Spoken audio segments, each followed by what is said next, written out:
దేవునికి మహిమ కలుగును గాక. హల్లెలూయా, హల్లెలూయా. ఈ ఉదయకాల సమయంలో కొద్ది నిమిషాలు దేవుని యొక్క వాక్యాన్ని మనం ధ్యానం చేసుకుందాం. మరి పోయిన ఆదివారం నేను చెప్పినటువంటి వాక్యం ఎంతమంది గుర్తుంది? దేని గురించి మనం విన్నాం?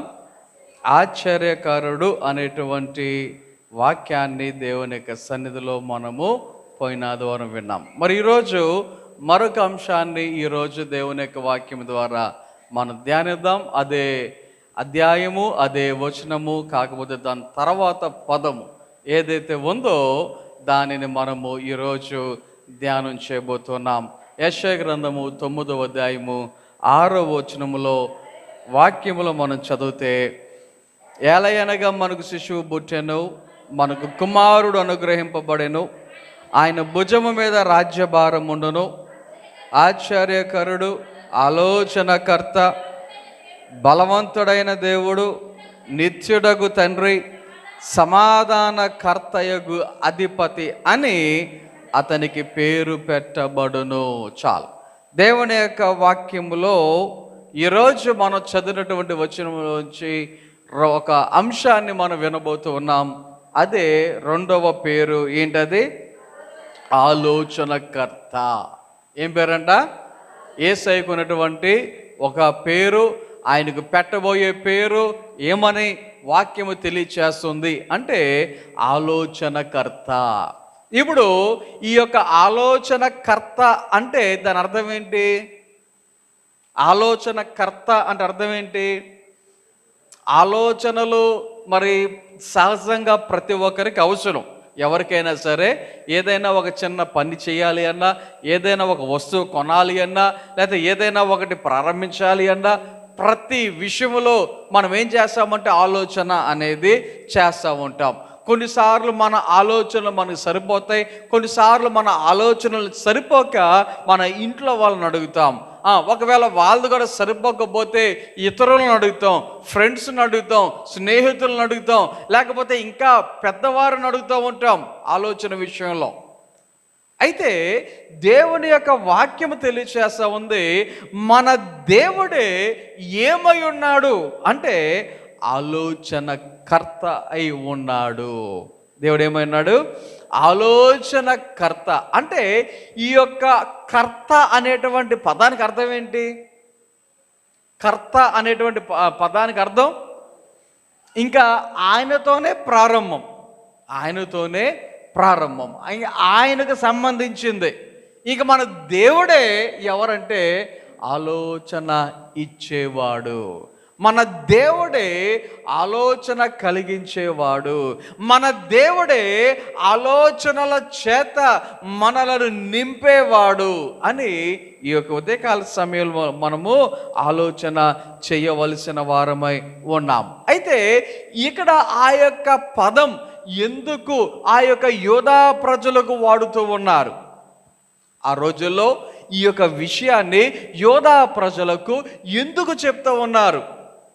అక్కడ మీరు ఒక విషయాన్ని కనుక గమనించగలిగితే, ఈ మాట అక్కడ చెప్పడానికి ఒక ఉద్దేశం ఉంది, ఈ మాట వారికి చెప్పడానికి ఒక కారణం ఉంది. ఏంటి ఆ యొక్క కారణం అంటే, ఆ రోజుల్లో ఆ ప్రజలు ఏదైనా ఒక ఆలోచన కొరకు, ఏదైనా ఒక మరి పని చేయడానికి, లేక ఒక యుద్ధం చేయడానికి, లేక ఒకరి మీద దండెత్తి వెళ్ళటానికి ఆ యొక్క రోజుల్లో ఏం చేస్తున్నారో తెలుసా? ఈ రోజుల్లో కొంతమంది ఎక్కడెక్కడికో వెళ్తూ ఉంటారు ఆలోచన కోసం. కష్టపడి ఇల్లు కట్టుకుంటారు, చాలా లక్షలు ఖర్చు పెడతారు. ప్రారంభం నుండి పాస్టర్ గారు ప్రార్థన చేయండి అని చెప్పేసి ప్రతిదానికి ప్రార్థనే. శంకుస్థాపన ప్రార్థన, గుమ్మం దగ్గర ప్రార్థన, స్లాబ్ దగ్గర ప్రార్థన, అన్ని పాస్టర్ గారు అన్నీ చేయాలి. కానీ ఓపెనింగ్ డేట్ దగ్గరికి వచ్చేసరికి ఎవరి ఆలోచన దగ్గరికి వెళ్తారు? కొంతమంది, అందరు కాదు, కొంతమంది ఎవరి దగ్గరికి వెళ్తారు చెప్పాలా? మీకు తెలుసుగా, అవునా? చూసారా? పెళ్ళి కొన్నిసార్లు కొంతమంది ప్రతిదీ కూడా చిన్నప్పుడు నా ఉద్దేశం చిన్నప్పుడు కాదు, స్టార్టింగ్ నుంచి పెళ్లి చూపులు అప్పటి నుండి పాస్టర్ గారు మీరు ఉండాలి, రైట్, మంచిదే, అంతా బాగుంటుంది, ప్రతిదీ కూడా మంచిగానే ఉంటుంది. కానీ లాస్ట్కి వచ్చేసరికి ఆ పెళ్లి డేట్, కొన్నిసార్లు పెళ్లి డేట్ కూడా కొంతమంది వాళ్ళే నిర్ణయించుకోవచ్చు. కానీ సమయం వచ్చేసరికి ఎవరు నిర్ణయించాలి? ఒకసారి ఒక పెళ్ళికి వెళ్తే పెళ్ళి నేనే చేయాలి అంటే వాళ్ళు నన్ను ఎలాగ అడిగారు, ఏమండి మీరు ఉదయాన్నే 6:30 వచ్చేయాలన్నారు. ఒరే, క్రిస్టియన్స్ పెళ్ళి 6:30కి రావటం ఎందుకమ్మా, నేను 10 గంటలకల్లా వస్తానులే అంటే, లేదు 6:30కే వచ్చేయాలంటున్నారు. ఏంటి 6:30కి రావట్టున్నారు, టిఫిన్ కూడా ఇక్కడే చేయమంటున్నారేమో అనుకున్నాను నేను. అక్కడ వాళ్ళు చెప్పిన మాట ఏంటంటే 6:47కి 3:03 పడాలంట, ఉదయం 6:47కి 3:03 పడాలంట. ఆ తర్వాత మీరు కాసేపు రెస్ట్ తీసుకుని మళ్ళీ నాకు ఆఫరు, మీరు రెస్ట్ తీసుకుని మళ్ళీ 10 గంటలకి పెళ్ళి ప్రారంభించి ఆ తర్వాత పాటలు, వాక్యాలు, ప్రసంగం, ఏంటి ప్రమాణాలు, దండలు మార్చుకోవటాలు అప్పుడంట. ఇంకా ఆ టైంలో ఇంకా 3 ముళ్ళు వేసే పని లేదంట. ఆలోచన చేయండి ఒకసారి, ఎవడు చెప్పాడు ఆ టైము? ఆ సమయం ఎవరు చెప్పి ఉంటారు? ఆ యొక్క సమయం కొరకు ఎవరి దగ్గరికి వెళ్ళి ఉంటారు? ఆలోచన నిమిత్తం అర్థమవుతుంది కదా. జనాలు ఈ రోజుల్లో చాలామంది దేవుని బిడ్డలే. ఇప్పుడు అన్యులు వెళ్ళారంటే అందులో ఆశ్చర్యం ఏమీ లేదు. కానీ దేవుని బిడ్డలైనటువంటి వారు సహితం కొన్ని సందర్భాలలో కొంతమంది ఏం చేస్తున్నారు అంటే, ఆలోచన చేయండి. బలహీనత వచ్చిందనుకోండి, ప్రార్థన చేయండి, దేవుని మీద ఆధారపడండి. రెండవది, వైద్యం దగ్గరికి వెళ్ళండి, హాస్పిటల్కి వెళ్ళండి, మందులు వాడండి, అక్కడ వరకు ఓకే.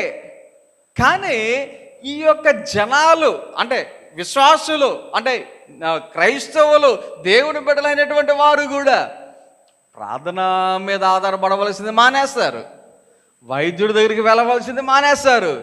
చాలామంది ఏం చేస్తున్నారో తెలుసా? కొంతమంది తాయెత్తులు, తాళ్ళు.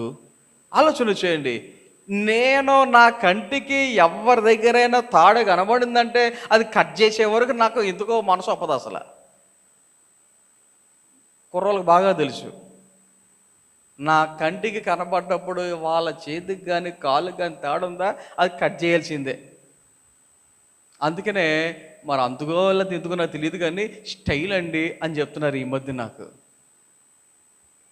ఆలోచన చేయడం ఒకసారి, ఎటు పోతుంది మన ఆలోచనలు, ఎక్కడికి పోతున్నాయి? దేవుడు ఎలాంటి వాడై ఉన్నాడంట? ఆలోచన కర్త అయి ఉన్నాడు. కానీ ఈ యొక్క వాక్యము చెప్పబడిన రోజుల్లో ఈ యొక్క యోధా ప్రజలు వారు దేవుని మీద ఆధారపడుతూ మానేసి ఏదైనా ఒక పని చేసే విషయంలో, ఏదైనా ఒక కార్యక్రమం చేసే విషయంలో దేవుని యొక్క ఆలోచన తీసుకోవటం మానేసి వారు ఏం చేస్తున్నారో తెలుసా? ఇదే యెషయా గ్రంథములో 8వ అధ్యాయములో మీరు చదివితే అక్కడ మీకు కొన్ని మాటలు మీకు కనబడితే 19వ వచనంలోకి వచ్చేసరికి, వారు మిమ్మును చూచి కర్ణ పిశాచి గలవారు యొద్దకును, కిచకిచలాడి గొనుగు మంత్రజ్ఞుల యొద్దకును వెళ్ళి విచారించుడని చెప్పునప్పుడు, ఆలోచన చేయండి ఒకసారి. అక్కడ ఆ యొక్క కాలములో యోధా ప్రజలు ఏం చేస్తున్నారంట? వారు ఎక్కడికి వెళ్తున్నారంట? ఆలోచన కొరకు ఏదైనా ఒక యుద్ధం చేయాలి, ఆ యుద్ధం చేయాలా వద్దా? దేవుని సేవకుడి దగ్గరికి రావటం మానేసి, దేవుని యొక్క సేవకుడు చెప్పినట్టు చేయటం మానేసి, ఇక్కడ ఈ యొక్క ప్రజలు ఎలాంటి స్థితిలో ఉన్నారు అంటే, ఒకటి కర్ణ పిశాచి గల వారి యొద్దకు వెళ్తున్నారంట. పిశాచుల దగ్గరికి. ఎవరి దగ్గరికి? పిశాచుల దగ్గరికి. కొన్నిసార్లు కొంతమందిని చూసి ఎలాగ అనుకుంటూ ఉంటాం మనం, ఓరే పగలు చేస్తే రాత్రులు కల్లోకి వస్తాడరా అని. కొంతమందిని చూస్తే ఇలాగా అనుకుంటూ ఉంటాం. ఎందుకని? అందరం చూసి ఆ మాట అంటారా? ఎవరిని పడితే ఆ యొక్క వ్యక్తిని చూసి ఆ మాట అంటారా, పగలు చూస్తే కర్రలోకి రాత్రికి వస్తాడని? లేదు. ఎవరిని గురించి అంటారా మాట?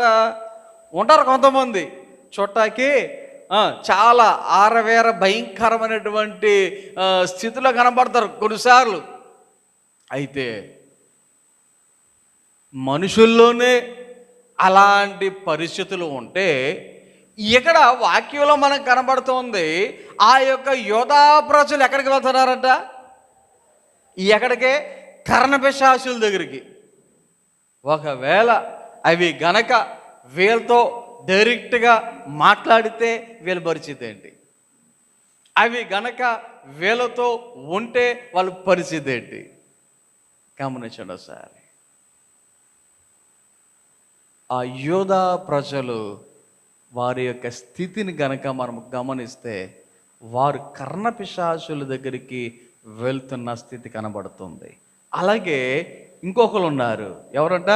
కిచకిచలాడి గొనుగు మంత్రజ్ఞుల యొద్దకు. ఈ మంత్రాలు చేసేవారు ఎలా చేస్తారు? వాళ్ళు ఈ మంత్రాలు చేసేవాళ్ళు ఎలా చేస్తారు? వాక్యంలో ఏం కనబడుతుంది? కిచకిచలాడి గొనిగేటువంటి వాళ్ళంట. మీరు ఎప్పుడైనా గమనించారో లేదో, కొన్నిసార్లు మరి కొంతమంది మంత్రాలు పలుకుతూ ఉన్నప్పుడు వాళ్ళు పలికేటువంటి మాటలు మనకు అర్థమవుతాయా? మీకేమైనా అర్థమవుతాయా? ఆలోచన చేయండి. వాడు మామూలు మాట ఏదైనా చెప్పి ఇక్కడ తీసి అక్కడ పెట్టు అనేది కూడా కొంచెం తేడాగానే వినబడుతుంది, మనకి అర్థం కాదు. ఆలోచన చేయండి. ఇక్కడ ఈ మంత్రాలు చెప్పేటువంటి వాళ్ళ యొక్క ఆ యొక్క వాయిస్ ఎలా ఉంటుందంటే గొనుగుతున్నట్టుగా ఉంటుందంట. ఎలా ఉంటుంది? గొనుగుతున్నట్టుగా ఉంటుందంట. ఈ యోధా ప్రజలు ఎవరి దగ్గరికి వెళ్తున్నారు? అలాంటి కిచకిచలాడి గొనిగేటువంటి మంత్రజ్ఞుల దగ్గరికి వారు వెళుతూ ఉన్నారు. ఆలోచన కొరకు. దేని కొరకు? ఆలోచన కొరకు. ఏం చేయాలి, ఎలా చేయాలి అనేటువంటి విషయాలు తెలుసుకొనుట కొరకు వారు అలాగున వెళుతూ ఉన్నారు. అందుకనే ఇక్కడ వాక్యంలో మనకు కనబడుతూ ఉంది, అటువంటి వారి యొద్దకు వెళ్ళి విచారించుడని చెప్పినప్పుడు జనులు తమ దేవుని యొద్దనే విచారింపవద్దా? ప్రజలు ఎక్కడ విచారించాలి? ఎవరి దగ్గర ఆలోచన తీసుకోవాలి? ఏ విషయంలోనైనా ఎవరిని అడగాలి? దేవుని దగ్గర. కానీ వీరు దేవుని దగ్గరికి రాకుండా ఆలోచన కొరకు ఎక్కడికి వెళ్తూ ఉన్నారు? భయంకరమైనటువంటి స్థితి, దేవుడు తట్టుకోలేనటువంటి స్థితి, దేవునికి అయిష్టమైనటువంటి స్థితి. గమనించండి. డాక్టర్ గారు, కాంపౌండర్ ఇద్దరు ఉన్నప్పుడు వైద్యునికి సంబంధించినటువంటి సలహా కోసం డాక్టర్ని కాదని చెప్పి అక్కడ కాంపౌండర్ని, కాంపౌండర్ గారు ఏం చెప్పండి, జ్వరానికి ఏ టాబ్లెట్ తీసుకోను అంటే డాక్టర్ గారికి ఎలా ఉంటుంది? ఎవరి దగ్గరికి వెళ్ళాలి? మనం వైద్యుని దగ్గరికి వెళ్ళాలి కదా. దేవుడు ఆలోచనకర్త. మన దేవుడు ఎవరు చెప్పండి? ఆలోచనకర్త. అటువంటి ఆలోచనకర్తను విడిచిపెట్టి అటువంటి ఆలోచనకర్త దగ్గరికి మనం వెళ్ళకుండా ఎవడెవడో దగ్గరికి వెళ్తూ ఉంటే దేవునికి ఎలా ఉంటుంది? దేవునికి ఎలా ఉంటుంది? కాబట్టి ఈ ఉదయకాల సమయంలో దేవుని యొక్క వాక్యంలో నుంచి కొన్ని విషయాలు కనుక మనము గమనించగలిగితే, ఈ యొక్క మాటలు మనకు తెలియచేస్తున్నటువంటి విషయాలు ఆ రోజుల్లో ఈ యొక్క యోధా ప్రజలు ఆలోచనకర్త అయినటువంటి దేవునిని మరిచి, దేవునిని విడిచి వారు ఇలాగ కర్ణపిశాచుల దగ్గరికి, లేకపోతే కిచకిచలాడు ఈ యొక్క గొనుగేటువంటి మంత్రుల దగ్గర, ఈ యొక్క మంత్రగాల దగ్గరికి వెళుతున్నటువంటి స్థితిని చూచి దేవుడు యెషయా ద్వారా ఈ యొక్క ప్రజలందరికీ తెలియచేస్తున్నటువంటి మాటే ఈ మాట, నీ కొరకు ఆలోచనకర్త పుట్టును.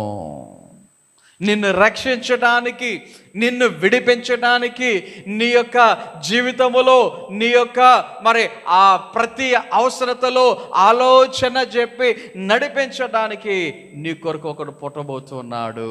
ఆయన పేరే ఆలోచనకర్త. ఆయన పేరే ఆలోచనకర్త. ఈ యొక్క ఉదయకాల సమయంలో దేవుని యొక్క వాక్యములో కొన్ని విషయాలు విందాం, కొన్ని విషయాలను ధ్యానం చేద్దాం. ఆయన మనకు ఆలోచనకర్త అని వాక్యాలు చెప్తున్నాయి కదా. వాక్యములో మనం కొన్ని విషయాలు గమనిస్తే మత్తయి సువార్త 11వ అధ్యాయము 29వ వచనం చదువుదాం. చూడండి, మత్తయి సువార్త 11వ అధ్యాయము 29వ వచనం. నేను సాత్వికుడను, దీన మనస్సు గలవాడను గనుక మీ మీద నా కాడి ఎత్తుకొని నా యొద్ద నేర్చుకొనుడి, అప్పుడు మీ ప్రాణములకు విశ్రాంతి దొరుకును. వాక్యములో మనం చదువుతూ ఉన్నాం. ఇక్కడ వాక్యము మనకి తెలియచేస్తున్నటువంటి మాట ఏంటి అంటే, ఏం చేయాలి అని వాక్యం తెలియచేస్తుందో ఒక్కసారి గమనించండి. నేర్చుకొనుడి అని చెప్తా ఉంది వాక్యం. ఏమంట? ఏం చేయాలంట? నేర్చుకొనుడి. మీ మీద నా కాడి ఎత్తుకొని నా యొద్ద నేర్చుకొనుడి, అప్పుడు మీ ప్రాణములకు విశ్రాంతి దొరుకును. ఎవరి దగ్గర నేర్చుకోవాలంట? కుమారుని దగ్గర.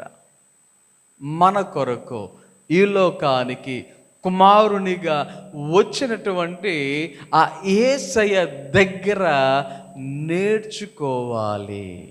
ఏం చేయాలి? నేర్చుకోవాలి. ఇప్పుడు మనం నేర్చుకుంటూ ఉంటేనే కదా ఆలోచన శక్తి అనేది పెరిగేది.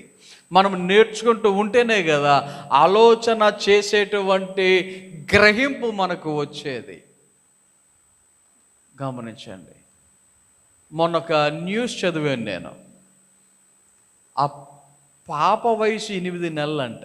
పాప వయసు 8 నెలలు. 8 నెలల వయసు అంటే వాళ్ళ పరిస్థితి ఎలా ఉంటుంది? మాట్లాడలేరు, నడవలేరు, అవునా? కానీ ఆ పిల్లలో ఉన్నటువంటి టాలెంట్ ఏంటో తెలుసా? వాళ్ళ తల్లి నేర్పించినట్టుంది. మొత్తం మన దేశంలో మన ప్రపంచంలో ఉన్నటువంటి అన్ని దేశాల జెండాలు, ఇంకో ఇది ఇండియా, ఇది అమెరికా, ఇది ఇంగ్లాండ్, ఇది ఆస్ట్రేలియా అని ఆ యొక్క జెండాలను ఆ పిల్లకి నేర్పించింది చూపెట్టి. అంతే. ఆ పిల్లకి ఒక 4-5 పట్టుకుంటున్నారు. ఇందులో ఇండియా జెండా ఏది అంటే ఇండియా జెండా తీసేస్తుంది. లేకపోతే ఇందులో ఫలానా బంగ్లాదేశ్ జెండా ఏదంటే అది తీసేస్తుంది. లేకపోతే ఇందులో స్విట్జర్లాండ్ జెండా ఏది అంటే అది తీసేస్తుంది. అసలు ఎక్కడెక్కడ తప్పు ఆ పాప తప్పు పట్ల ప్రతిదీ కరెక్ట్గానే చెప్పింది. వాటిని తర్వాత జంతువుల బొమ్మలు, లైన్ ఏదామంటే లైన్ బొమ్మ తీస్తుంది, డైనోసార్ ఏదంటే డైనోసార్ బొమ్మ తీస్తుంది, డాగ్ ఏదంటే డాగ్ బొమ్మ తీస్తుంది, ఆ తర్వాత పక్షుల బొమ్మలు. బాబా అసలు ఆ పిల్లని ఇప్పటికే గిన్నీస్ వరల్డ్ రికార్డులో ఆ పేరును ఆమెకు రాసేసారు కూడా. 8 నెలల వయసులో ఎలా సాధ్యం? నేర్పించారు. గమనించండి, మొన్న చిల్డ్రన్ క్రిస్మస్ రోజున ఒక పాప మత్తయి సువార్త 1వ అధ్యాయం అంతా అబ్జెప్పేసింది కదా. నాకు డౌట్ వచ్చింది, ఈ అమ్మాయి చదువుతాం వచ్చారు రాదా అంటే చదువుతాం రాదంట. మరి ఎలా అంటే వాళ్ళ అమ్మ కూర్చోబెట్టి నేర్పిస్తూ ఉండేదంట.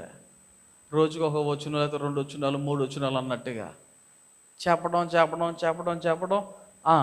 ఆ తర్వాత నేర్చుకోవటం. గమనించండి, ఇక్కడ నేర్చుకుంటూ ఉంటే మనకేమవుతూ ఉంటుంది? ఆలోచన శక్తి అనేది వస్తూ ఉంటుంది. ఇప్పుడు ఎవరి దగ్గర నేర్చుకోమంటున్నారు? ఆయన దగ్గర మనము నేర్చుకోవాలి. ఎవరి దగ్గర? కుమారుని దగ్గర, యేసయ్య దగ్గర మనము నేర్చుకోవాలి.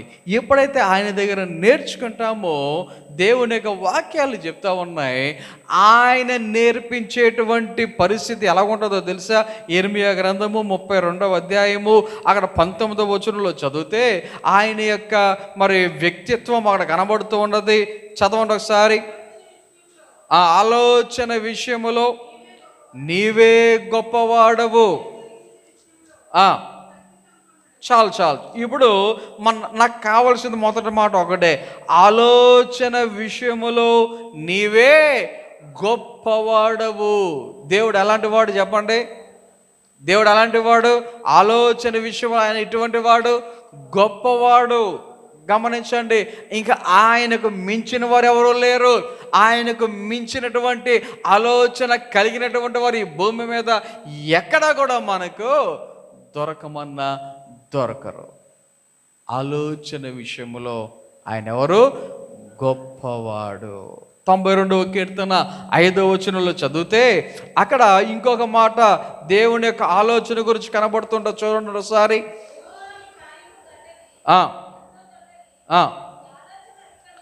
చూడండి, నీ ఆలోచనలు ఎలాంటివి? ఎలాంటి ఆలోచనలు అంట? దేవుని యొక్క వాక్యంలో చదువుతున్నాం, నీ యొక్క ఆలోచనలు ఏమై ఉన్నవి? గంభీరములో. నీ ఆలోచనలు అతి గంభీరమైనవి. మామూలు గంభీరంగా, అందుకనే అతి గంభీరమైనవి అని వాక్యం చెప్తా ఉంది. ఏంటది? ఆలోచన, దేవుని యొక్క ఆలోచన. కాబట్టి మన దేవుడు ఎవరు అంటే ఆలోచన నేర్పువాడు. మన దేవుడు ఎవరు చెప్పండి? ఆలోచన నేర్పువాడు. రెండోదిగా ఇంకొక విషయాన్ని మనం చదువుదాం. ఈ యొక్క కుమారుడు ఎలాంటి వాడు అంటే దేవుని యొక్క వాక్య ప్రకారముగా 33వ అధ్యాయం యెర్మీయా గ్రంథం, మనందరికీ తెలిసినటువంటి వాక్యం 33:3. చాలా మందికి కంఠస్థం ఆ వాక్యం. ఏంటది? నాకు మొర్రబెట్టుము, నేను నీకు ఉత్తరమిచ్చేదను. దాని తర్వాత అసలు మాట మనకి కనబడుతూ ఉంటుంది. నీవు గ్రహింపలేని గొప్ప సంగతులను, గూఢమైన సంగతులను నీకు తెలియజేతును. ఏమంటుంది వాక్యము? ఏమని తెలియచేస్తా ఉంది? నీవు గ్రహింపలేని గొప్ప సంగతులు. ఎలాంటి విషయాలంట? మనం గ్రహించలేము. అసలు మనకి ఆ యొక్క ఆలోచన రాదు. మనకు అసలు ఆ యొక్క ఆలోచన తట్టదు అసలు. కానీ నువ్వు ప్రార్థన చేస్తే, ఎప్పుడు చెప్పండి? ప్రార్థన చేస్తే వాక్యం చెప్తా ఉంది, నువ్వు ప్రార్థించినప్పుడు దేవుడు ఏం చేస్తానంటున్నాడు? నీవు గ్రహింపలేని గొప్ప సంగతులను. ఒకటి. రెండోది ఎలాంటి సంగతులు అంట? గూఢమైన సంగతులు. గూఢమైన సంగతులు అంటే, గూఢమైనవి అంటే ఎవరికి తెలియనివి, ఎవరు చెప్పలేనివి, ఎవరు చెప్పడానికి అవకాశము లేనివి దేవుడే స్వయముగా డైరెక్ట్గా మనతో ఆయన ఏం చేస్తానంటున్నాడు? తెలియచేస్తాను. ఎప్పుడు ప్రార్థన చేసినప్పుడు. ఎప్పుడు చెప్పండి? ప్రార్థన చేసినప్పుడు. ఏదో తూతు మొత్తంగా ఏసే స్తోత్రం ఆమేన్ అలాంటి ప్రార్థనలు కూడా దేవుడు ఇలాంటివి చెప్పేస్తాడా? గూఢమైన విషయాలు, లేకపోతే మనము గ్రహించలేనటువంటి గొప్ప సంగతులు, ఏదో చిన్న చిన్న తూతు మాత్రంగా చేసేటువంటి ప్రార్థనలకు దేవుడు చెప్పేస్తాడా? ఆలోచన చేయండి. ఎలా ప్రార్థన చేస్తే, ఎంత ప్రార్థన చేస్తే దేవుడు ఇలాంటి విషయాలు తెలియచేస్తాడు. ప్రార్థన చేసేవారముగా ఉండాలి. మనందరూ తెలిసినటువంటి మాట మత్తయి సువార్తలో 7:7 చదువుతాం కదా, అడుగుడి మీకు ఇయ్యబడును. అడగాలి. ముందు అడిగితే దేవుడు ఏం చేస్తాడు? ఇస్తాడు. అడగకుండా దేవుడికి తెలీదా? కొంతమంది లాజిక్ అనమాట. దేవుడికి తెలీదా? తెలుసు. దేవుడికి తెలియదేముంది? దేవునికి సమస్తం తెలుసు కదా. కానీ కొంతమంది నేను ఎందుకు అడగాలి? కొన్నిసార్లు కొంతమంది వస్తారు, మాట్లాడతారు. 10 నిమిషాలు అంటారు, 10 నిమిషాలు అయిపోద్ది, పావుగంట అయిపోద్ది, అరగంట అయిపోద్ది, గంట అయిపోద్ది, అంతా బాగుంటుంది. అదేంటో నేను కూడా విచిత్రంగా అవునా అలాగా అన్నట్టుగానే వింటాను. నాకు ఆ కష్టం వచ్చింది, ఈ కష్టం వచ్చింది, ఏదో చెప్తారు. నాకు తెలుసు వాళ్ళు ఎందుకు వచ్చారో, ఎందుకు చెప్తున్నారో అన్నీ నాకు తెలుసు. లాస్ట్లో ఏదైనా కొంత అమౌంట్ కావాలి అనేది వాళ్ళ ఉద్దేశం. కానీ వాళ్ళు అడగరు. వాళ్ళ ఉద్దేశం ఏంటో తెలుసా? అవన్నీ చెప్పారు కాబట్టి అవునా నీకు ఎంత కావాలి అని నేనే వాళ్ళని అడిగి నేనే వాళ్ళకి ఇవ్వాలన్నమాట. కొంతమంది హాస్టల్ పిల్లలు ఉంటారు, పాస్టర్ గారు నుండి తలపోటు తలకే బద్దలేసిపోతుందని అంటారు. అవునా సరే. లేకపోతే కాళ్ళు నొప్పులు చేస్తున్నాయండి. అవునా సరే వింటాను నేను. పాస్టర్ గారు నుండి నాకు కొద్దిగా ట్యాబ్లెట్ ఇవ్వండి అంటే అప్పుడు కానీ ట్యాబ్లెట్ ఇవ్వండి నేను. అర్థమవుతుందా? కొన్నిసార్లు కొంతమంది దేవునికి ఎందుకు తెలియదు, ఆయనకి తెలియదేముంది అన్నట్టుగా ఉంటారు. వాక్యం అంటుంది అడుగుడి మీకు ఇయ్యబడును. ఏంటట? అడగాలి. అడుగుడి మీకు ఇయ్యబడును, వెదకుడి మీకు దొరుకును, తట్టుడి మీకు తీయబడును, అడుగు ప్రతివాడును పొందు. ఎవరు పొందుకుంటారు? అడుగు ప్రతివాడును పొందుకుంటారు. మరి మన దేవునిని అడుగుతున్నామా? ఏంటి? ఆలోచన గురించి. ఈరోజు మన టాపిక్ ఆలోచన గురించి కాబట్టి దేవునిని అడుగుతున్నామా అంటే, ఏమండి నాకు బంగారం కావాలి, నాకు వెండి కావాలి, నాకు బట్టలు కావాలి, ఇల్లు కావాలి, పెళ్ళి కావాలి, ఈ కాదు. ఈరోజు మన టాపిక్ ఆలోచన గురించి దేవునిని అడుగుతున్నామా? ఆలోచన గురించి దేవునిని అడుగుతున్నామా? కొంతమందికి నాకు ఆలోచన చేసే శక్తి లేదా? ఏమి లేదా? నాకు ఆలోచించే శక్తి లేదా అనుకుంటారు కొంతమంది. నేను చాలా చదివాను, నేను చాలా జ్ఞానవంతుణ్ణి, నాకు చాలా తెలివి ఉంది అనుకుంటారు కొంతమంది. కానీ వాక్యం ఏమంటుందో తెలుసా? సామెతల గ్రంథములో చూడండి ఒకసారి, ఆ మాట కూడా చదువుదాం. 3వ అధ్యాయము 5వ వచనంలో వాక్యం ఎలా చెప్తా ఉంది? ఏం చేసుకోవద్దంట? ఏం ఆధారం చేసుకోవద్దు?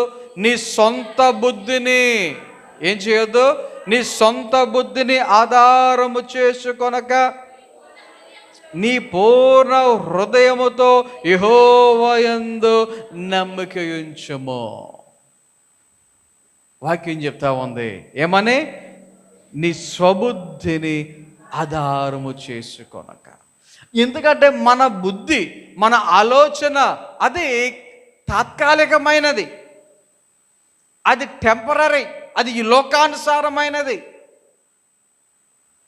మీరు ఎవరితోనైనా పోల్చుకోండి, వేరే వాళ్ళతో ఒకవేళ మీరు కొద్దిగా ఎక్కువేమో ఆలోచన చేసే విషయంలో, ఆలోచన చెప్పే విషయంలో, కానీ దేవునికి మించిన వాళ్ళం కాదు. మనము దేవునికి మించిన వాళ్ళం కాము. అవునా కాదా? మీకు చాలాసార్లు చెప్పాను, ఇంకొకసారి గుర్తు చేస్తాను. వచ్చే ఆదివారం ఏ కూర ఉండాలో ఎవరైనా ఆలోచన చేశారా? కొంతమంది అయితే ఈ రాత్రికి ఏం వండాలో కూడా ఇంకా ఆలోచన చేసి ఉంటారు. కొంతమంది ఈరోజు ఉదయమే ఎక్కువ వండేసి రాత్రి కూడా ఇదే అని కొంతమంది డిసైడ్ అయిపోయి ఉండొచ్చు. రేపటికి ఏం కూర? మా ఆయన తేవాలి, మా పిల్లలు తేవాలి, అప్పుడు చూద్దాం. అవునా? మన ఆలోచనలు పరిమితం. మన ఆలోచనలు ఏంటి చెప్పండి? పరిమితం. చాలా తక్కువ. కానీ ఈ జగత్ పునాది వేయబడక మునిపే దేవుడు నీ గురించి, నా గురించి ఆయన ఆలోచన చేసి ఉన్నాడు, ఆలోచన కలిగి ఉన్నాడు. మనము ఎన్ని రోజులు బ్రతకాలో నీ దినములన్నీ ఆయన లిఖించాడు, లిఖితములాయను. గమనించండి ఒకసారి, అది ఆయన యొక్క ఆలోచన. కాబట్టి మన దేవునికి ప్రార్థించు వారికి, కుమారునికి ప్రార్థించు వారికి ఆయన ఏమి ఇస్తాడంట? ఆలోచనలు ఇస్తాడు. 3వదిగా ఇంకొక వచనాన్ని మనం చదువుదాం.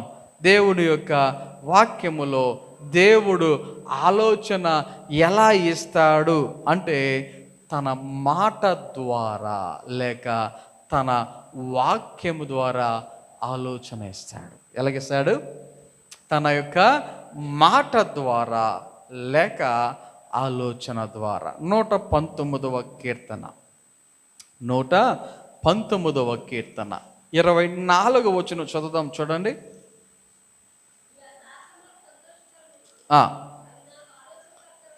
చూడండి ఒకసారి. దేవుని యొక్క వాక్యములో ఈ యొక్క వాక్య భాగాన్ని చదువుతున్నాము కదా. నీ శాసనములు నాకు సంతోషకరమును. ఎందుకని దేవుని యొక్క వాక్యం సంతోషం అనే వాక్యం చెప్తూ ఉంది? అవి ఏం చేస్తున్నాయంట?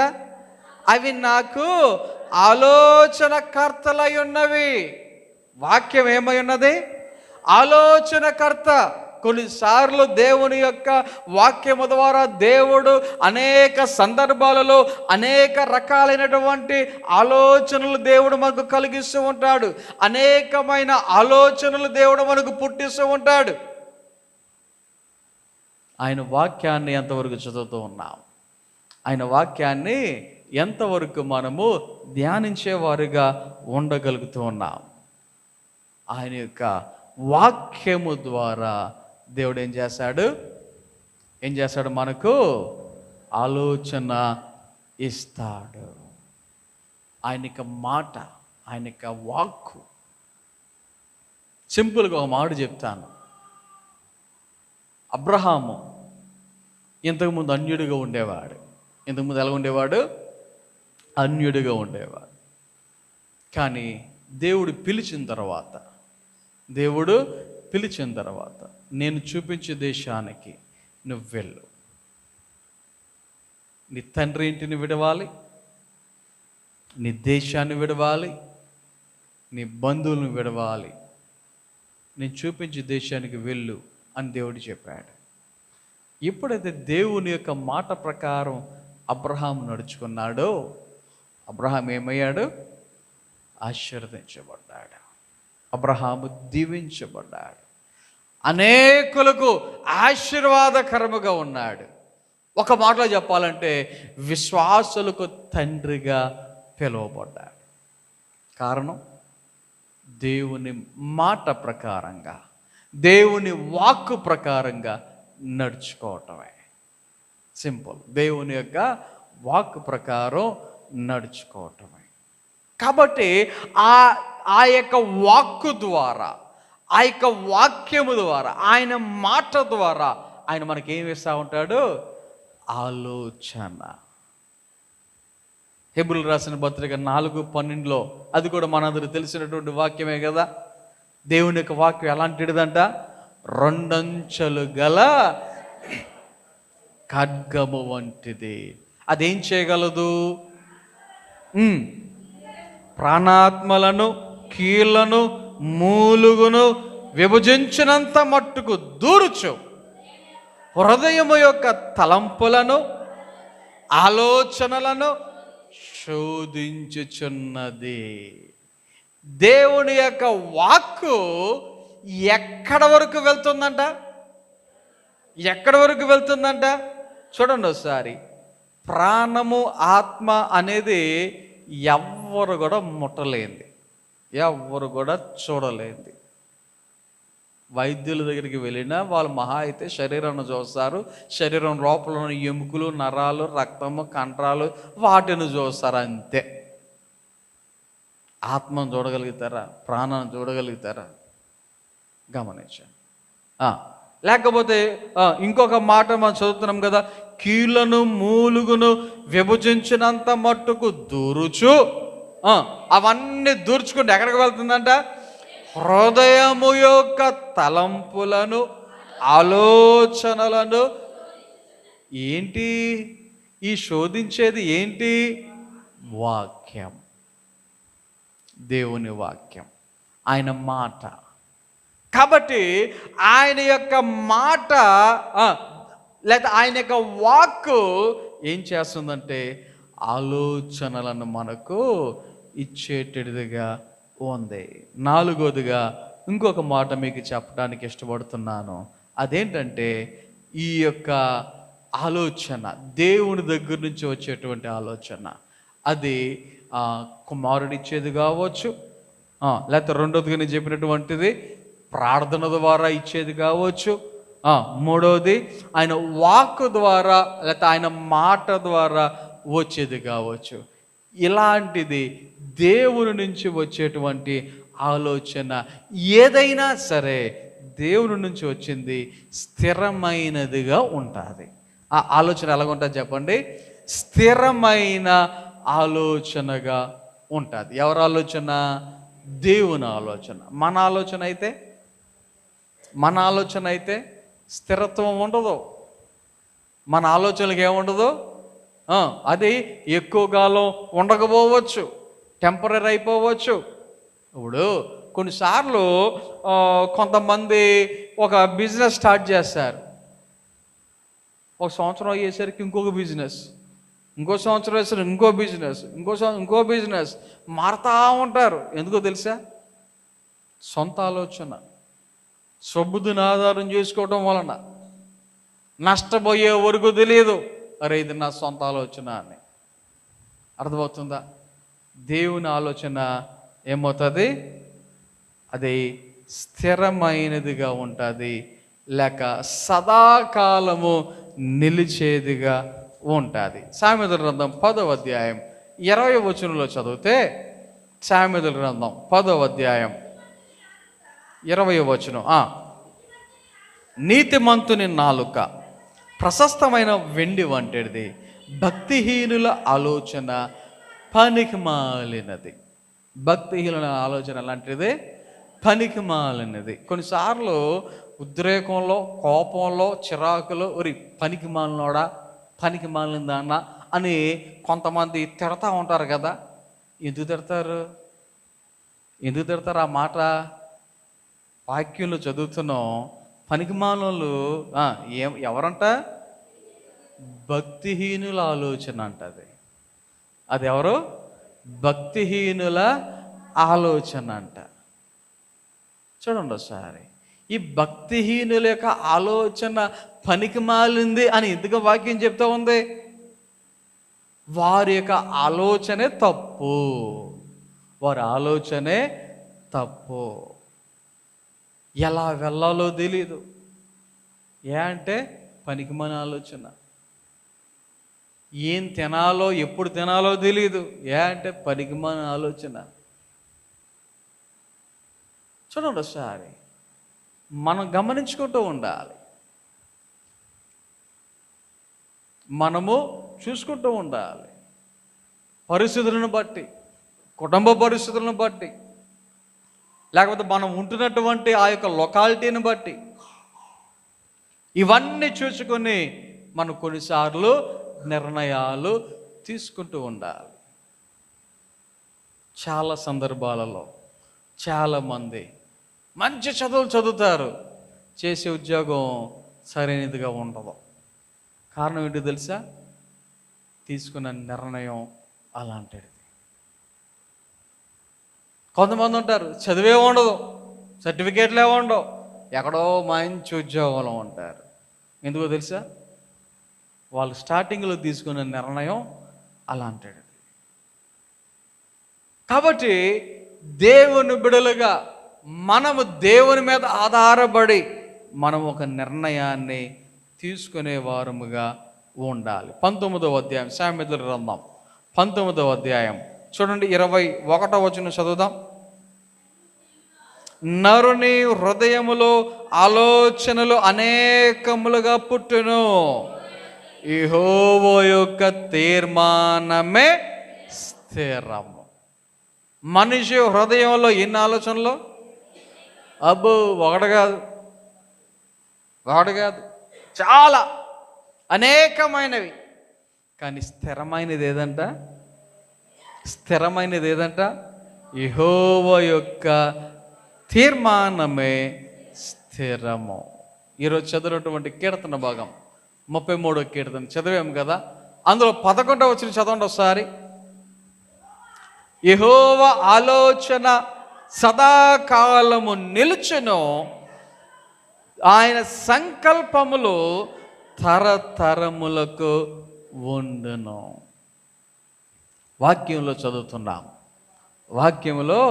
చదువుతున్నాం. ఏది సదాకాలము? యెహోవా ఆలోచన. ఎవరిది? దేవుని ఆలోచన ఒక్కటే ఎలా ఉంటుంది? సదాకాలము, నిత్యము, ఏ డిస్టర్బెన్స్ లేకుండా, ఎక్కడ ఎటువంటి ఆటంకాలు లేకుండా నిలవగలిగేది ఏది అంటే ఆయన ఆలోచన మాత్రమే.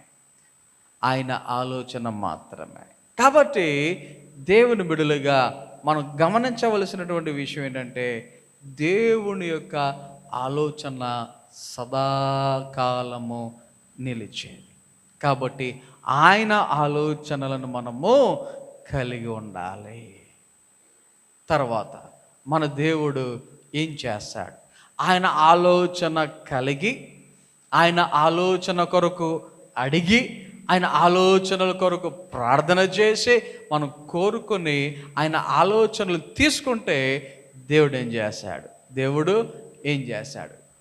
చేస్తాడు అంటే నేను చెప్పేటువంటి మాట 5వ పాయింట్, ఆయన ఆలోచనలను ఫలింపచేస్తాడు. ఏం చేస్తాడు? దేవుడు తన యొక్క ఆలోచనలను మనకు అనుగ్రహించిన తర్వాత వాటిని ఫలింపచేస్తాడు. దేవుని యొక్క ఉద్దేశమే అది. ఆయన యొక్క ఉద్దేశమే అది. ఆయన మొట్టమొదటిగా మానవులను సృజించిన తరువాత వారితో చెప్పినటువంటి మాట ఆదికాండము 1వ అధ్యాయంలో కనబడుతుంది కదా, మీరు ఫలించి అభివృద్ధి పొందుడి. దేవుడు ఏం చెప్పాడు? మీరు ఫలించి అభివృద్ధి పొందుడి. అంటే దేవుడి యొక్క ఉద్దేశం, ఆయన యొక్క విధానం ఎలాగుంది అంటే మనము ఫలించువారిగా, అభివృద్ధి పొందేవారిగా ఉండాలి అనేది ఆయనకు ఉద్దేశం. అయితే అలా ఉండాలి అంటే, అలా ఫలించాలి అంటే మనము ఆయన ఆలోచన ప్రకారముగా నడుచుకోవాలి. మరి మన ఆలోచన ప్రకారం నడుచుకుంటే ఏమవుద్ది? ఫలించేటువంటి పరిస్థితులు కొద్దిగా కనబడొచ్చేమో. అబ్బో, దీనికే మన పరిస్థితులు ఎలా ఉంటే నిజంగా దేవుని మీద ఆధారపడి దేవుని యొక్క ఆలోచనలు కలిగి నడుచుకుంటే ఇంకెంత బాగుంటుందో. అవునా? ఇంకెంత బాగుంటుందో. కాబట్టి ఈ ఉదయకాల సమయంలో ఆలోచన చేద్దాం, మన యొక్క ఆలోచన విధానం ఎలా ఉంది? సొంత ఆలోచనలతో వెళ్తున్నామా? దేవుని యొక్క ఆలోచనల మీద ఆధారపడి ఆయన ఆలోచన ప్రకారంగా నడుచుకుంటూ ఉన్నామా? మనందరూ తెలిసినటువంటి కీర్తన భాగం 1వ కీర్తనలో మొదటి 2 వచనాలలో మనం చదివితే వాక్యం ఏం చెప్తుంది? దుష్టుని ఆలోచన చెప్పున నడువక. ఎలా నడవద్దు? దుష్టుని ఆలోచన చెప్పున నడువక. చాలా మంది ఈ రోజుల్లో మీరు గమనించండి, దుష్టిని ఆలోచన చెప్పునే నడవటానికి ఇష్టపడుతున్నారు. దుష్టిని ఆలోచన చెప్పున నడవటానికే ఇష్టపడుతున్నారు. ఆత్మానుసారంగా నడిచేవారు ఎంతమంది, లోకానుసారంగా నడిచేవారు ఎంతమంది? ఆత్మానుసారంగా నడవడానికి ఎంత సమయం కేటాయిస్తున్నాం, లోకానుసారంగా నడవడానికి ఎంత సమయాన్ని కేటాయిస్తున్నాం? అంతెందుకు, ఒక ఆదివారం 2 గంటలు సంపూర్ణంగా మందిరంలో ఎంతమంది ఉండగలుగుతున్నారు? ఆలోచన చేయండి సార్. మీరేమనుకున్నాడు ఒక మాట చెప్తా, డాక్టర్ కోసం పేషెంట్లు వెయిట్ చేయాలా? పేషెంట్ల కోసం డాక్టర్ వెయిట్ చేస్తాడా? చెప్పండి ఒకసారి. పోనీ ఏదైనా కేసు నిమిత్తం జడ్జి గారి దగ్గరికి వెళ్ళాల్సి వచ్చింది అనుకోండి, జడ్జి గారు అందరి కోసం వెయిట్ చేస్తారా? లేకపోతే అందరూ కలిసి జడ్జి గారి కోసం వెయిట్ చేస్తారా? అవునా కదా? పోనీ స్కూల్లో పిల్లలందరూ టీచర్ కోసం వెయిట్ చేస్తారా, లేకపోతే టీచర్ గారు పిల్లలందరి కోసం వెయిట్ చేస్తారా? మాట్లాడరా? నా డైలాగ్ అర్థమైపోయినట్టుంది. విశ్వాసులందరి కోసం పాస్టర్ గారు వెయిట్ చేయాలా, లేకపోతే పాస్టర్ గారి కోసం విశ్వాసులు వెయిట్ చేయాలా? అలాగే ఉంది. అర్థమైందా? కొన్ని విషయాలను మీరు ఆలోచన చేయండి, ప్రాక్టికల్గా ఆలోచన చేయండి. ఆత్మ సంబంధమైనటువంటి విషయాల కొరకు మనం ఎంత సమయాన్ని కేటాయించగలుగుతున్నాం, లోక సంబంధమైన విషయాల కొరకు ఎంత సమయాన్ని కేటాయించగలుగుతున్నాం. ఒక్క రోజులో 24 గంటలు, ఆ 24 గంటల్లో దశంభాగం 2 గంటల 40 నిమిషాలు, రోజుకి 2 గంటల 40 నిమిషాలు అవి దేవునివి. ప్రతి రోజులో మరి దేవునికి కేటాయించగలుగుతున్నామా? దేవునికి ఇవ్వగలుగుతున్నామా? చూడండి ఒకసారి. దుష్టుని ఆలోచన చెప్పున నడిచేటువంటి వారు చాలామంది ఉన్నారు. దేవుని యొక్క వాక్యములో అలాగ నడుచుకుంటూ వెళ్తున్నటువంటి వారి యొక్క పరిస్థితి ఏమవుతుంది అంటే, ఆ 1వ అధ్యాయంలో పాజిటివ్ వర్డ్స్ ఉన్నాయి, దానిని వ్యతిరేకంగా తీసుకుంటే అక్కడ మనకు కొన్ని విషయాలు మనం గమనించవచ్చు. దేవుని యొక్క వాక్యాన్ని విని ధర్మశాస్త్రం మందు ఆనందించచ్చు, దివారాత్రము దానిని ధ్యానించేవాడు ధన్యుడు. అతడు ఎలాగుంటాడు? నీటి కాలువలో ఎవరును నాటబడినదై ఆకువాడుగా తన కాలం మందు ఫలమిచ్చి చెట్టు వలె ఉండును, అతడు చేయనది ఎంతయో సఫలమగును. ఒకవేళ దృష్టిని ఆలోచన చెప్పున నడుచుకుంటే ఏముండదు, అక్కడ నీరుండదు, తర్వాత నెక్స్ట్ ఏంటి? నీటి వారన నాటబడిన వాడుగా ఉండడు, ఆకులు ఉండవు, ఫలింపు ఉండవు. ఆలోచన చేయండి సరే, ఎంత ఘోరం. కాబట్టి మన ఆలోచనలను దేవుని యొక్క బిడలుగా ఆయన ఆలోచనల మీద ఆధారపడితే ఆయన ద్వారా మనకు కలిగేటువంటి ఆలోచనలు దేవుడు ఏం చేస్తాడు? ఫలింపచేస్తాడు. తర్వాత ఇంకొక మాట, ఆయన తన ఆలోచనల చేత మనలను నడిపించువాడు. మన దేవుడు ఎలాంటి వాడు? ఆయన తన ఆలోచన చేత మనలను నడిపించువాడు. అంటే సాతానుడు ఏం చేస్తున్నాడు? వాడు కూడా నడిపించడానికి ప్రయత్నం చేస్తున్నాడు. కాకపోతే సాతానుగాడు నడిపించేటువంటి విధానం కొద్దిలో, లేకపోతే అప్పటికప్పుడు టెంపరీగా అబ్బా ఇదిరా జీవితం అంటే అనేటువంటి రీతిగా కనబడొచ్చేమో, కానీ తుదకది ఎక్కడ నడిపిస్తుంది? మరణానికి, నరకానికి నడిపిస్తుంది. కానీ దేవుని యొక్క నడిపింపు అది ఎక్కడికి నడిపిస్తుంది అంటే అది మనకు జీవమునకు, సమాధానముతో కూడినటువంటి జీవమునకు నడిపించేదిగా ఉంటుంది అని దేవుని యొక్క వాక్యాన్ని బట్టి నీవు గమనించవలసిన వారవై ఉన్నావు. 73వ కీర్తన 24వ వచనంలో చదివితే అక్కడ వాక్యం, నీ ఆలోచన చేత నన్ను నడిపించెదవు, తరువాత మహిమలో నీవు నన్ను చేర్చుకొందువు. ఆయన ఆలోచన చేత ఎంతమంది అయితే నడిపించబడతారో చివరికి ఎక్కడికి వెళ్తున్నారంట? ఎక్కడికి? మహిమకు. ఇంకొక మాటలో చెప్పాలంటే పరలోకమునకు. ఎవరు ఆయన ఆలోచన చేత నడిపించబడినవారు. 23వ కీర్తనలో, అది కూడా మనందరికీ తెలిసినటువంటి కీర్తనే. ఆ యొక్క కీర్తనలో మనం చదివితే, పచ్చిక గల చోట్ల ఆయన నన్ను పరుండజేయుచున్నాడు, శాంతికరమైన జలముల యొద్ద ఆయన నన్ను నడిపించుచున్నాడు. ఆయన ఆలోచన ప్రకారంగా నడిచేవారిని, ఆయన ఆలోచన కొరకు ఎదురు చూచేవారిని ఆయన ఎక్కడికి నడిపిస్తాడు అంటే శాంతికరమైన జలముల యొద్దకు. అంటే శాంతికరమైన జలములంటే ఇంకొక మాట మీకు అర్థం కావడం, ఒక మాట చెప్తా. చెరువులు ఉన్నాయి అనుకోండి, చెరువుల్లో పెద్ద పెద్ద అలలు రావు. చెరువులకి పెద్ద పెద్ద అలలు రావు. అదే సముద్రం చూడండి, భయంకరమైన అలలు వస్తాయి. సముద్రములో అయితే భయంకరమైన అలలు వస్తాయి.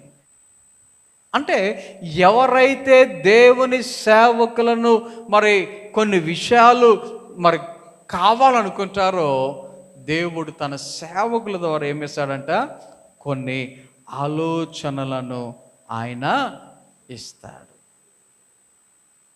కొంతమంది సేవకుల దగ్గరికి వచ్చి మరి ఏమండి ప్రార్థించండి, ఇలా చేయాలనుకుంటున్నాం, ఏం చేయమంటారు అని చాలా విషయాలు నన్ను అడిగే వాళ్ళు ఉన్నారు.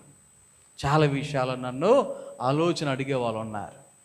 వాళ్ళని అడిగితే నేను తక్కువని చెప్పి నాకు వచ్చిన సొంత ఆలోచన నేను చెప్పను. వాళ్ళు నన్ను అడిగిన వెంటనే ముందు ప్రభువా వీళ్ళు అడుగుతున్నారు, ఏం చెప్పాలి, వాళ్ళకి ఏం చెప్పాలో నాకు చెప్పు ముందు అని ప్రార్థన చేస్తాను.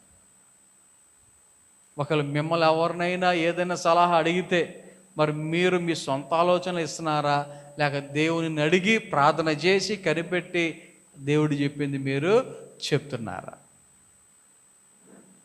కారణం ఏంటంటే పాజిటివ్గా చెప్పేవాళ్ళు ఉండొచ్చు, నెగిటివ్గా చెప్పేవాళ్ళు ఉండొచ్చు, మంచి ఉద్దేశంతో చెప్పేవాళ్ళు ఉండొచ్చు, చెడు ఉద్దేశంతో చెప్పేవాళ్ళు ఉండొచ్చు. బైబిల్లో టైం అయిపోతుంది. ఇద్దరు మంచి ఆలోచనలు చెప్పిన వాళ్ళు, ఇద్దరు చెడ్డ ఆలోచనలు చెప్పిన వాళ్ళు మీకు జ్ఞాపకం చేసే వాక్యాన్ని ముగిస్తా. ఇత్రో అనేటువంటి ఒక వ్యక్తి ఉన్నాడు. అతను ఎవరంటే మోషే గారికి మామ. దేవుని యొక్క వాక్యములో నిర్గమకాండము 18వ అధ్యాయము 13వ వచనం కానీ 19వ వచనం కానీ మనం అక్కడ చదివితే ఆడ వాక్యంలో కనబడుతుంది, నేను నీకు ఒక ఆలోచన చెప్పెదను అని మోషేకి చెప్తూ ఉన్నాడు. ఒక ఆలోచన. ఇంతమంది ప్రజలు, లక్షలాది మంది ప్రజలు ఉన్నారు, వాళ్ళందరికీ నీవే న్యాయం తీర్చాలంటే సమయం సరిపోదు. కాబట్టి 1000 మంది మీద ఒకరు, 100 మంది మీద ఒకరు, 10 మంది మీద ఒకరు, ఇలాగ నువ్వు నియమించు అని ఒక ఆలోచన చెప్పాడు. మంచి ఆలోచన. లేకపోతే సమూయేలు 2వ గ్రంథము 17వ అధ్యాయము 14వ వచనంలో చదివితే హూషై అనేటువంటి ఒక వ్యక్తి, అతను కూడా ఒక మంచి ఆలోచన చెప్పాడు. 14వ వచనంలో చదవండి ఒకసారి. అబ్షలోమును ఇశ్రాయేలుల వారందరూ ఈ మాట విని అర్కీయుడగు హూషై చెప్పిన ఆలోచన అహీతోపేలు చెప్పిన దానికంటే యుక్తమని ఒప్పుకొనిరి. పాజిటివ్గా చెప్పేటువంటి ఆలోచనలు ఉంటాయి. సేమ్ ఇంకొక విషయంలో నెగిటివ్గా కూడా ఉంటాయి కొన్ని ఆలోచనలు నెగిటివ్గా కూడా కొంతమంది చెప్తూ ఉంటారు. దేవుని యొక్క వాక్యములో యెరోబాము అనేటువంటి ఒక వ్యక్తి ఉన్నాడు. రాజుల మొదటి గ్రంథములో 12వ అధ్యాయములో 27వ వచనంలో చదివితే ఆ వ్యక్తి ఇచ్చినటువంటి ఆలోచన ఏంటో తెలుసా? నువ్వు 2 దూడలు తయారు చేయి. ఏం చేయాలి? నువ్వు 2 దూడలు తయారు చేయి. నువ్వు దేవుని సన్నిధికి వెళ్ళటానికి యెరూషలేముకి వెళ్ళాలంటే చాలా దూరం. ఏమంటుంది? చాలా దూరం. అంత దూరం నువ్వు ఎందుకు ప్రయాసపడాలి? అంత దూరం నువ్వు ఎందుకు వెళ్ళాలి? ఇదిగో ఇదే నీ దేవుడు అని ఏం చేసి ఇచ్చాడు? బంగారు దూడలు తయారు చేశాడు. గమనించండి ఒకసారి. మంచి ఆలోచన. దేవుడు ఆయన కార్యాలు ఎక్కడ జరిగినా, ఆయన సేవకులు ఎక్కడికి వచ్చినా కొన్నిసార్లు మనం వెళ్ళేవారుగా ఉండాలి. రీసెంట్గా పోయిన నెలలోనే ఒక మంచి సేవకుడు వస్తున్నాడంటే ఆయనతో ప్రార్థన చేయించుకోవాలనేటువంటి ఆశతో ఇక్కడి నుంచి థాయిలాండ్ వెళ్ళాను నేను, కేవలం ప్రార్థన చేయించుకోవటానికి. గమనించండి సార్. ఇక్కడ పోల్మాటి సురేష్ని ఒక విషయంలో అభినందించాలి. పరిస్థితులను బట్టి కొవ్వూరులో ఉంటున్న ప్రతి ఆదివారం దూరం అని ఆలోచన లేక కొవ్వూరులో చర్చలు లేవా, కానీ ప్రతి ఆదివారం తప్పకుండా మానకుండా ఇక్కడికి నా సంఘానికి వెళ్ళాలి, నా మందిరానికి వెళ్ళాలి అనే ఉద్దేశంతో వస్తూ ఉన్నాడు. అవునా? గమనించండి. ఇక్కడ ఈ యెరోబాము ఏం చేశాడు? 2 దూడలు తయారు చేయించి వీటినే మొక్కండి. ఏమి దేవుళ్ళు! ఇదే అధ్యాయంలో ప్రారంభంలో చూస్తే రెహబాము అనేటువంటి రాజు ఏం చేశాడో తెలుసా? పెద్దల ఆలోచన తీసుకోకుండా యవనస్తుల ఆలోచన తీసుకున్నాడు. యవనస్తుల ఆలోచన తీసుకున్నాడు. పెద్దలు చెప్పిన మాట వినలా. గమనించండి. కొన్నిసార్లు పెద్దల మాట ఫాలో అవ్వాలి. కారణం ఏంటి తెలుసా? వాళ్ళ యొక్క అనుభవం వేరే, ఆ లెవెల్ వేరే. యవనస్తుల యొక్క ఆలోచనలు కొన్నిసార్లు మంచిగా ఉండొచ్చు, కానీ కొన్ని సందర్భాలలో ఉద్రేకంతో కూడినవిగా ఉండొచ్చు కదా. కాబట్టి నీ ఆలోచన ఎవరి దగ్గర తీసుకుంటున్నావు?